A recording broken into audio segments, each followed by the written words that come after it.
The way I'm thinking of it is God sans creation is timeless.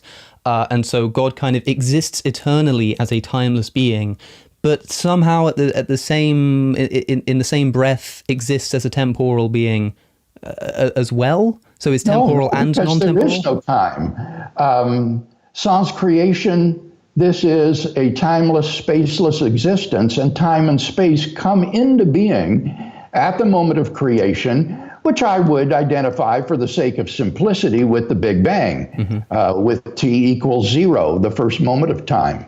The reason I think this is important is because I know it's not strictly the conclusion of the Kalam, or maybe you think it is, but I've heard you talk in the past about how once we identify that there's a cause to the universe, we can say that it's a personal cause, let's say, yes.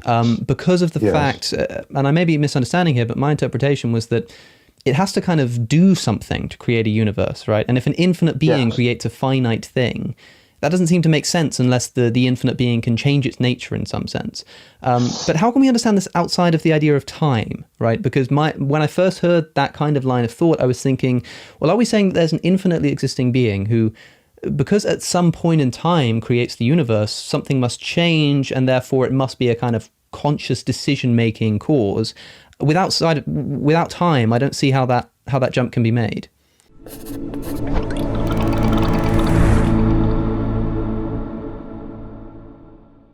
I wouldn't express it exactly the way you did, but I think that you're in the ballpark. The problem here is, how do you get an effect with a beginning from a cause which is permanent? Yes. If the cause is truly sufficient for its effect, then if the cause is there permanently, the effect ought to be there permanently. How in the world do you have a permanent cause but an effect that only begins to exist a finite time ago?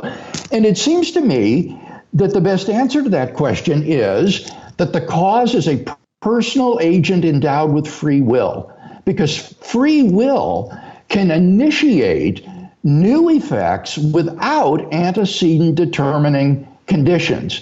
And so what I would say is that this timelessly existing free agent freely wills to create the universe, and therefore time comes into being at that moment, and this being enters into time at that moment.